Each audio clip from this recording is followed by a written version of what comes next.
Hello students, आज के video में मैं आपको एक्सप्लेन करूंगा दैट इज चैप्टर 7 का एग्जांपल क्वेश्चन। तो हम लोग क्लास 9 मैथ्स का चैप्टर 7 कर रहे थे, दैट इज ट्रेन करना। इसके पिछले वीडियो में मैंने आप लोगों को एग्जांपल चैप्टर 7 का एग्जांपल 5 एंड 4 and 5 मैंने आप लोग को एक्सप्लेन कर दिया था, ठीक है। और इसी के साथ साथ अभी तक मैंने आप लोग को चैप्टर 7 का एक्सरसाइज 7.1 में जितना भी क्वेश्चन है वो सारा एक्सप्लेन कर दिया, ठीक है। और इस चैप्टर का मैंने आप लोग को इंट्रोडक्शन पार्ट भी डिटेल में एक्सप्लेन कर दिया, ठीक है। और तो अगर आपको इस चैप्टर का इंट्रोडक्शन पार्ट और एक्सरसाइज 7.1 का जितना भी क्वेश्चन है उसको अच्छे से सीखना है तो आप लोग उसको मेरे YouTube चैनल में जाकर उसको देख सकते हो, ठीक है। मैंने हर एक वीडियो में मैंने आप लोग को दैट इज एक्सरसाइज 7.1 का हर एक क्वेश्चन मैंने आप लोग को एक्सप्लेन कर दिया, ठीक है। और हर एक चैप्टर का मैंने प्लेलिस्ट बना के अपलोड कर दिया, ठीक है। और अभी तक हम लोग क्लास 9 मैथ्स का chapter 1, chapter 2, chapter 3, chapter that is 4 and chapter 6 और चैप्टर 7 मैंने आप लोग को एक्सप्लेन कर दिया, ठीक है। इन सभी चैप्टर का जितना भी एग्जाम्पल क्वेश्चन था और जितना भी एक्सरसाइज क्वेश्चन था वो सारा मैंने आप लोग एक्सप्लेन कर दिया, ठीक है। तो अगर आपको इन चैप्टर में से कोई भी क्वेश्चन में डाउट लगे तो आप लोग उसको मेरे यूट्यूब चैनल में जाके उसको लिख सकते हो, ठीक है। और मैंने आप लोग को that is chapter 1, chapter revision, chapter 2 और चैप्टर 3 का इन सभी चैप्टर का इंट्रोडक्शन भी समझाया था, ठीक है। तो अगर आपको वो सारा इंट्रोडक्शन पार्ट भी सीखना है तो आप लोग उसको मेरे यूट्यूब चैनल में जाके उसको देख सकते हैं, ठीक है। तो स्टार्ट करते हैं क्लास। यहाँ पे एग्जांपल 6 में दिया गया है in an isosceles triangle ABC. आप लोग को आइसोसेलेस ट्रायंगल दिया है एबीसी, ठीक है। अब हम लोग जानते हैं आइसोसेलेस ट्रायंगल में क्या होता है, ये साइड और ये साइड आपस में इक्वल होता है, ठीक है। तो एबी बराबर क्या दिया, एसी। तो जो आप लोगों को गिवन है उसको लिख लेते हैं, ठीक है। तो यहाँ पे AB that is given AB is equal to AC, ठीक है। AB किसके बराबर है, AC का। और आपको क्या बोला, D and E are point on the BC side में आपको जो D दिया है और E दिया है वो दोनों क्या है, मिड पॉइंट है। तो मिड पॉइंट का मतलब ये होता है कि ये जो साइड है और ये जो साइड है ये दोनों आपस में इक्वल होंगे, दो इक्वल पार्ट में इसको डिवाइड करें, ठीक है। और उसी के साथ साथ आपको ये भी दिया है कि B जो है, ये जो डिस्टेंस है B, ठीक है, वो किसके बराबर है, CD का, दैट इज CD का, ठीक है। ये दोनों डिस्टेंस क्या है, आपस में इक्वल है। तो इसको भी लिख देते हैं B is equal to CD, ठीक है। अब यहाँ पे हम लोग को प्रूफ क्या करना है, हम लोग को ये शो करना है टू प्रूफ, हम लोग को ये प्रूफ करना है दैट इज, तो यहाँ पे टू प्रूफ क्या करना है आपको, दैट इज एडी जो लाइन है वो किसके इक्वल है, ए का। ये आपको प्रूफ करना है, AD is equal to A, AD is equal to A, ये आपको प्रूफ करना है, ठीक है। तो स्टार्ट करते हैं प्रूफ। यहाँ पे सबसे पहले सिंस या हम लोग को क्या प्रूफ करना है, AD is equal to A. AD कौन सा साइड आ रहा है, ये, और ए कौन सा साइड आ रहा है, ये।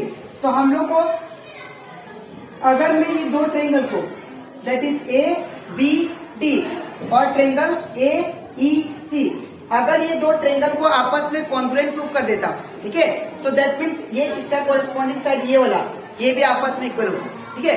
तो हम लोग क्या करेंगे, सबसे पहले दोनों ट्रायंगल को कॉन्ग्रुएंट प्रूफ करेंगे, ठीक है। तो इन ट्रायंगल कौन सा, ABD एंड ट्रायंगल कौन सा, AEC, ट्रायंगल AEC।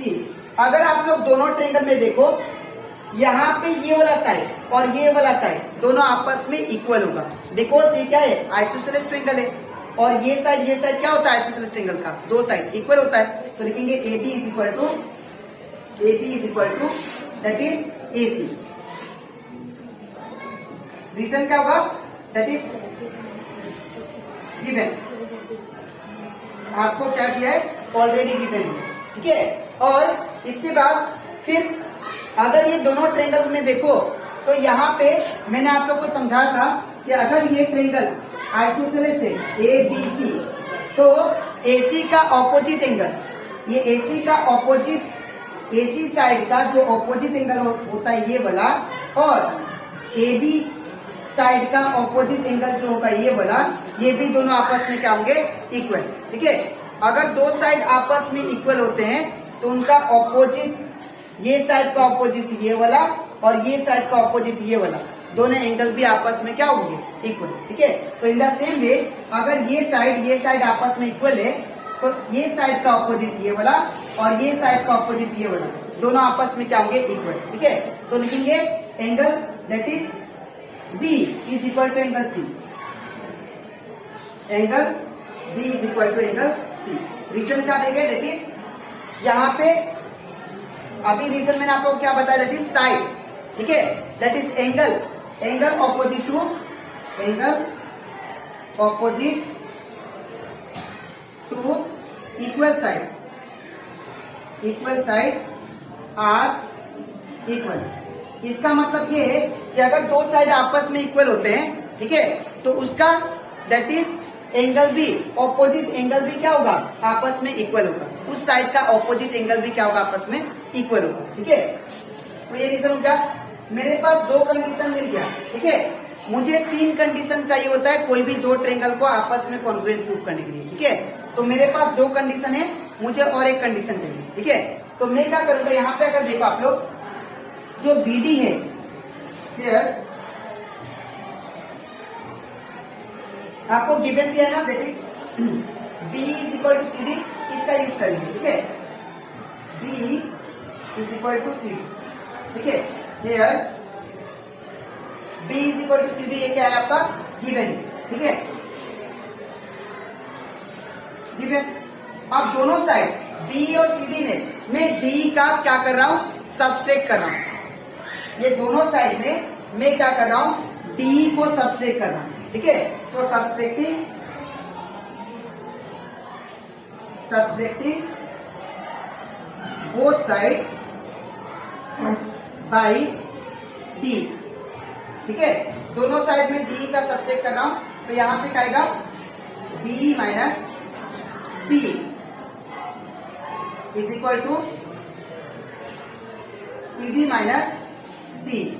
तो अगर आप लोग ध्यान से देखो, अगर मैं पूरा B में से D को निकाल दूं तो क्या बचेगा, BD। ठीक है ना, तो यहां पे क्या लिखूंगा, BD।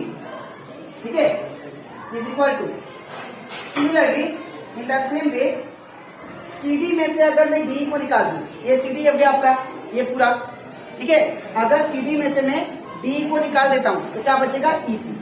ठीक है, दैट इज EC। ठीक है, तो ये दो साइड भी आपस में इक्वल आ गए। ठीक है, तो मेरे पास तीन कंडीशन आ गया, तो therefore we can say triangle ABD is congruent to triangle, which one, that is AEC। By कौन सा रूल, बाय, यहाँ पे देखिए दो साइड है, एक साइड ये है, एक साइड ये है। ठीक है, एक ये वाला साइड है, ठीक है, ये साइड है और ये एंगल है, तो by side angle side confluency से ये दोनों ट्रेंगल आपस में कॉन्फ्लुएंट प्रूफ हो गए। ठीक है, तो by side angle side confluency. ठीक है, तो ये दोनों ट्रेंगल आपस में कॉन्फ्लुएंट हो गए, तो by CPCT that is corresponding part of congruent triangle से ये साइड और ये साइड आपस में क्या होंगे, इक्वल। अगर दो ट्रेंगल आपस में कॉन्ग्रुएंट होते हैं तो उनका जो कोरेस्पॉन्डिंग साइड होता है वो भी क्या होता है, आपस में इक्वल होता है। ठीक है, तो therefore we can say that is AD is equal to A by कौन सा रूल, CPCT। ठीक है, तो ये कंप्लीट हो जाता हमारा, दैट इज एग्जाम्पल 6। ठीक है, तो आई होप आपको ये भी क्वेश्चन अच्छे से क्लियर हो गया। ठीक है, अब इसके नेक्स्ट वीडियो में मैं आप लोगों को एक्सप्लेन करूंगा, दैट इज एक्सरसाइज 7.2 का क्वेश्चन नंबर 1। ठीक है, तो आज के लिए इतना ही, मिलते हैं नेक्स्ट वीडियो में।